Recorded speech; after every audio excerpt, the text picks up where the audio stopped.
اللحمية كلمة كبيرة وشائعة وعايمة جدا ما بين الأطفال ما بين الكبار. أي حد يبقى عنده شوية انسداد في الأنف يقول لك أصل عندي اللحمية. ده كلام عايم شوية، عايزين نتكلم فيه ونوضحه.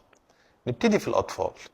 الأطفال تشريحيا عندهم خلف الأنف اللي هي تعتبر قناة كده طولها حوالي 10 سنتي، في الآخر خالص كتلة لحم من نسيج لمفاوي اسمها اللحمية.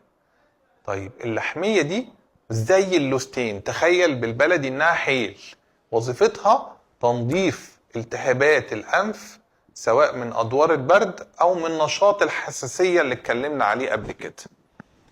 لما بيتكرر مع الطفل التهابات الانف تبتدي هي تنشط وتكبر، وبما ان انت كأب او ام مش واعي قوي ان في التهاب نشيط ومش في كل مرة بتكشف، لان دي المناعة الرباني اللي شغالة مع الطفل 24 ساعة، سواء تعرض لبرد، راح الحضانة، حد عداه، سيزون اتغير، whatever السبب يعني، هتبتدي تكبر تدريجيا الى ان تقفل معانا النفس.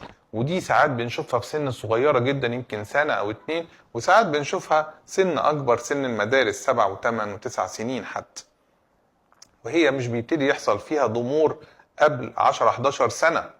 ممكن تلاقي طفل كبير وفيه لحمية. الفيصل الكشف نمرة 1. نمرة 2 ربما تحتاج اجراء اشعة اكس راي عادية خالص من بتوع زمان. النتيجة ان لو خدنا قرار ان في لحمية، علاجها الوحيد هو الاستئصال. انا لما بديك بخاخات او ادوية حساسية او مضاد التهاب او مضاد حيوي او ايا كان ما يستدعي الوضع، ما هو الا بس انا بدي حاجة مؤقتة عشان الالتهاب الحاد يروح. وقلنا قبل كده ايه الفرق بين الالتهاب الحاد والمزمن. لكن الالتهاب المزمن اللي بيعمل تضخم حله الاستئصال، ان انا اشيل كتلة اللحم دي يبقى النفس سلك، لان ضررها بقى اكتر من فايدتها، ولان الجهاز التنفسي مليان غدد زيها بتحمي الانسان. يعني انا مش واقف على دي هي دي المناعة، لا.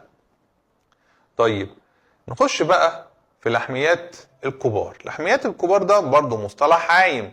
يعني ايه؟ انا دلوقتي عندي حاجة في الانف اسمها غضاريف الانف، شريحة عظم متبطنة عليها بطانة الأنف، وظيفتها إنها بتدفي الهواء وتنظم خروج الإفرازات من الأنف والجيوب الأنفية. دي موجودة من أول الأنف لآخرها زي القلم كده، طولها حوالي 12 سنتي في الكبار.